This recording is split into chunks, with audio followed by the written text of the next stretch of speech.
नमस्कार दोस्तों, आप लोगों का स्वागत है इलेक्ट्रोक्लैरिटी के एक और न्यू वीडियो में। आज की वीडियो में हम लोग जानेंगे कि एसी और डीसी करंट में क्या अंतर होता है।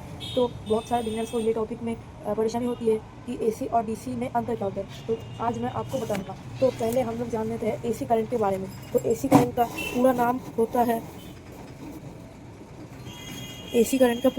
है ऑल्टरनेटिंग करंट। एसी करंट का पूरा नाम होता है ऑल्टरनेटिंग करंट। तो एसी करंट में क्या होता है, करंट का या फिर वोल्टेज का पोलैरिटी हमेशा बदलता रहता है। जैसे मैं आपको बता देता हूँ, अगर मैं ऐसे एसी करंट का एक डायग्राम ड्रॉ करूँ तो ऐसे मान लो इधर से इधर एसी करंट जाएगा। तो एसी करंट कैसे जाता है, ऐसे जाता है। ये देख लो, इसका पोलैरिटी हमेशा ऊपर नीचे होता रहता है, कांस्टेंट नहीं रहता है। जैसे ये हमारा एक लाइन है, तो एसी करंट ऐसे ऐसे जाएगा। तो कभी कभी एसी का पोलैरिटी 0 पे चला जाता है और कभी 220 पे, कभी 0 पे, कभी 220 पे। तो ऐसा होने की वजह से एसी करंट में एक फ्रीक्वेंसी पैदा होता है।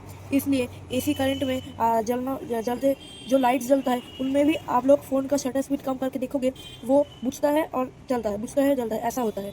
तो एसी करंट में ऐसा रहता है कि इसमें पोलैरिटी हमेशा बदलता रहता है। एसी करंट का सबसे बड़ा सोर्स है हमारे घर में ये जो प्लग्स आते हैं, इनमें जो 220 वोल्ट होता है वो। तो एसी करंट का काम तो हमने जान लिया और इसके बारे में भी हम लोगों ने जान लिया। अब बात करते हैं डीसी करंट में। डीसी करंट का पूरा नाम होता है डायरेक्ट करंट।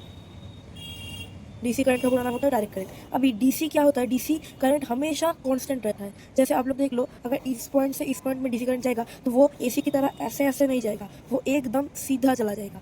मतलब हमेशा ये कांस्टेंट रहता है। डीसी करंट का सबसे बड़ा सोर्स होता है, डीसी करंट सभी बैटरी में डीसी करंट ही होता है। जैसे मान के चलो ये हमारा 12 वोल्ट बैटरी, इसमें भी डीसी करंट है।